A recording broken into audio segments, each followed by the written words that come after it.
Kiyosaki teaches people to become millionaires. Today, hear his money-making secrets. It was life-changing and just woke me up. Went from 48 to 100,000 1 year. What do the rich teach their children about money that the poor and middle class do not? Robert Kiyosaki teaches people to be millionaires. He teaches people to be millionaires. That's how he earned the nickname the millionaire school teacher. And he says that the rich have a very different way of thinking about money that anybody can learn. His book, Rich Dad, Poor Dad, has been on the New York Times business bestseller list for 8 months, and his unique advice may change the way you look at your money. This is a really important show. If you like money, if you need money, if you'd like to have some money, this is a show for you. Take a look. I've been rich and I've been poor, and I like rich much better. I found out that the secret to success is not hard work or luck. I found a new way of thinking that works for me. Do you remember these here? These are nylon and Velcro surfer wallets. When I was 26, I began marketing these products worldwide. And that's how I became a millionaire before I was 30. Besides building businesses, I also invest in stocks as well as real estate. I was able to retire at the age of 47.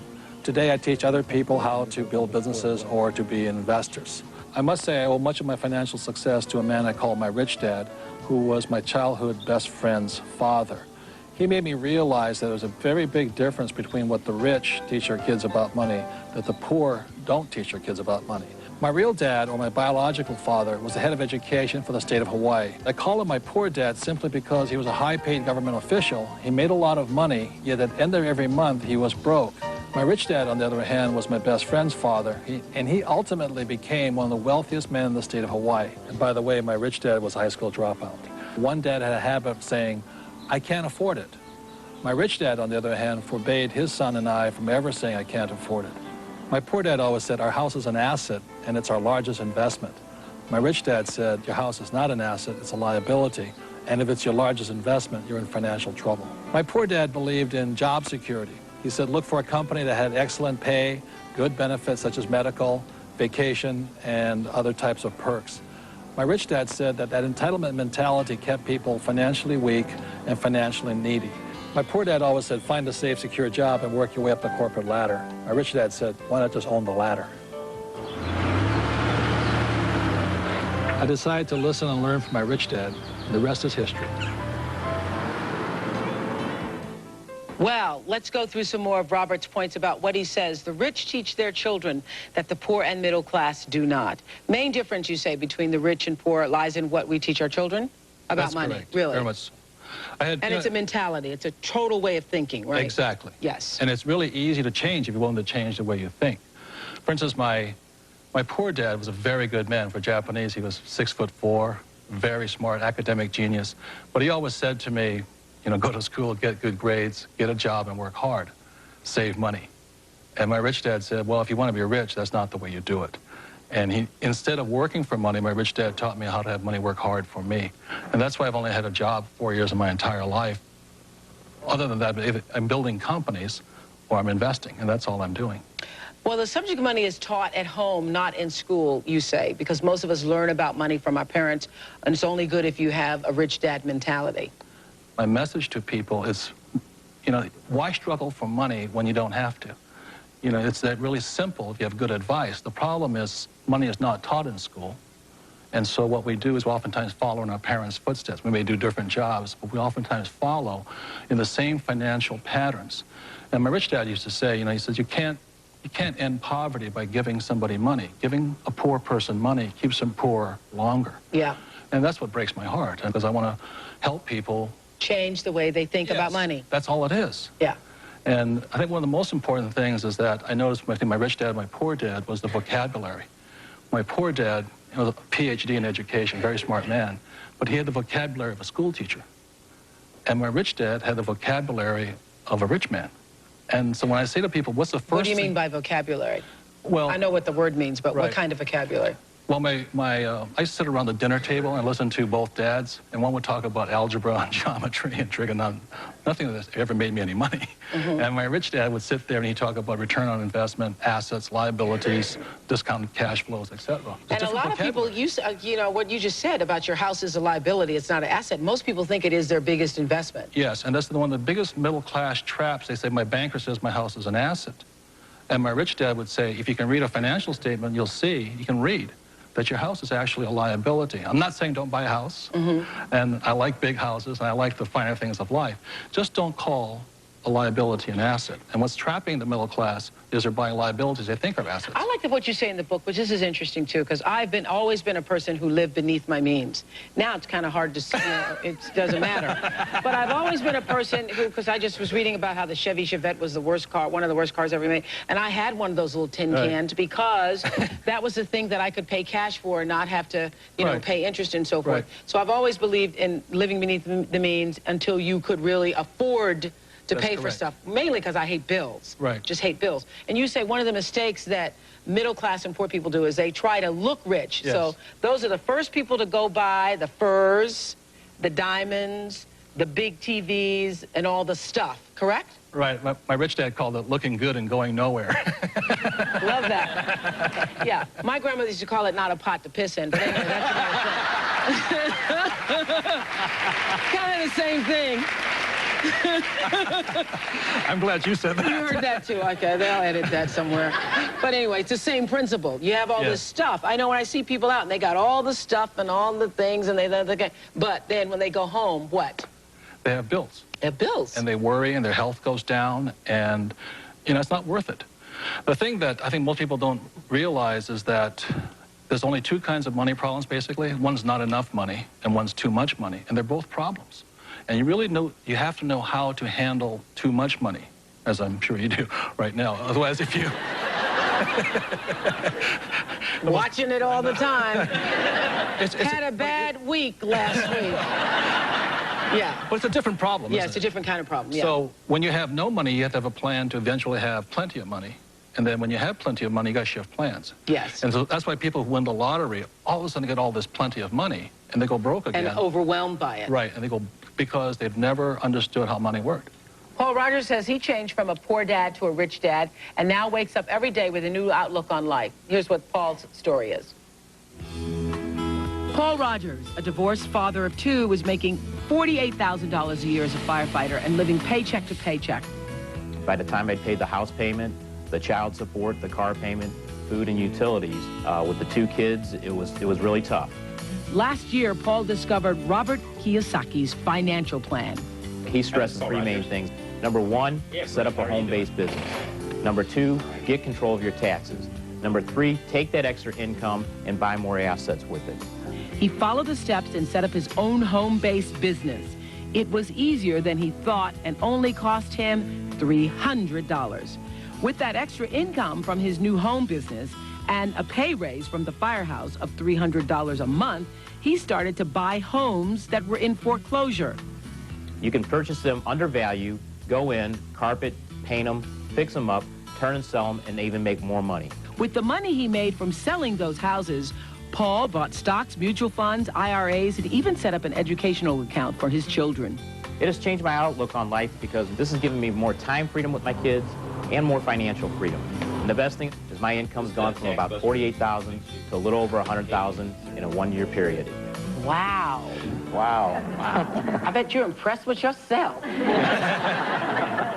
I'm impressed with Rich Dad, Poor Dad in the book. It's just an unbelievable book. You're going to have a great response from all your viewers on this. Really, you sound like an infomercial, but we're not. So it obviously has changed your life, your outlook, and what you will now pass on to your children. Yeah, really, the educational system that I had growing up didn't teach me about debt, credit card debt, liabilities, college loans, you know, getting that fancy car right out of school. But what Britt and Chelsea are learning now is that, hey, you know, make your money work for you, don't work for money.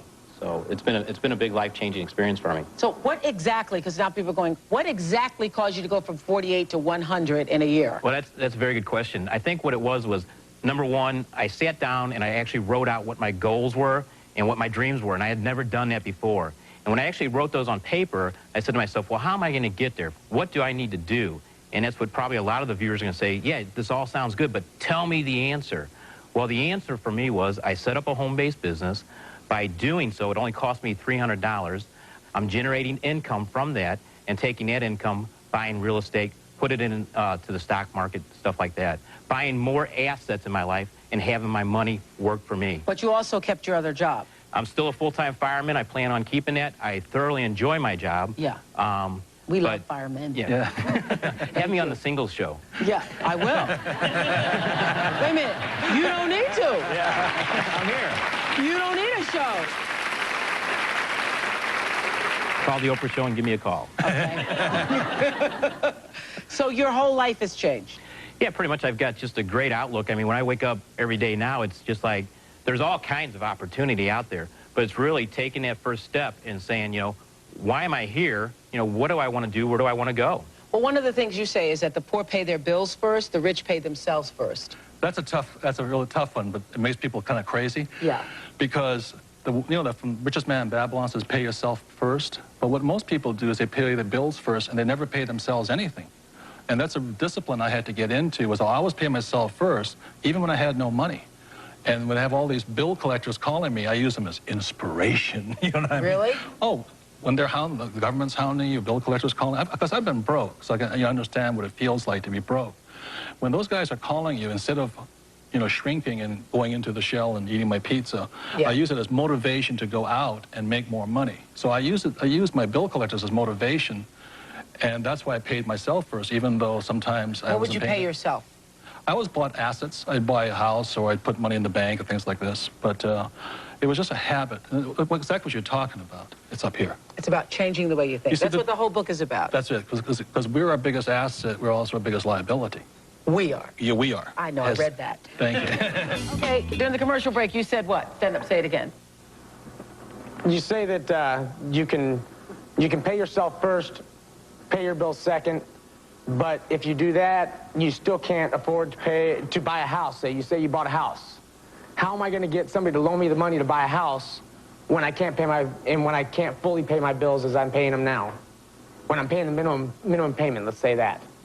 He doesn't understand the principle of pay yourself first. Loan? He's with a lot of people out there who are saying, look, I got the bill collectors calling. I'm scared to answer the phone because I don't have the money. So how am I going to now give myself money first when I got these people knocking down my door? That's what all these people are shaking their heads to. Right. They're thinking easy for you to say from where you're sitting now. Well, I sell. I'm a salesman. I go to work every day and I try to sell more and more and more to make more and more money. But that money's still going to my bills, so I'm not getting called by the credit collectors. One thing that Paul said right there, he starts a home-based business. The tax laws are written against, tax laws are not equal. And if you want, what I'm saying is you got to get educated here. So the tax laws are not equal. So if you're an employee and you work harder and harder, the government's going to take 50% no matter what.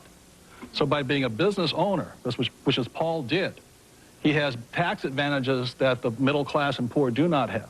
That's it. The taxes are the biggest expense in your life as a salesman. The more money you make, the more the government takes. So get control of your taxes first by setting up a home-based business.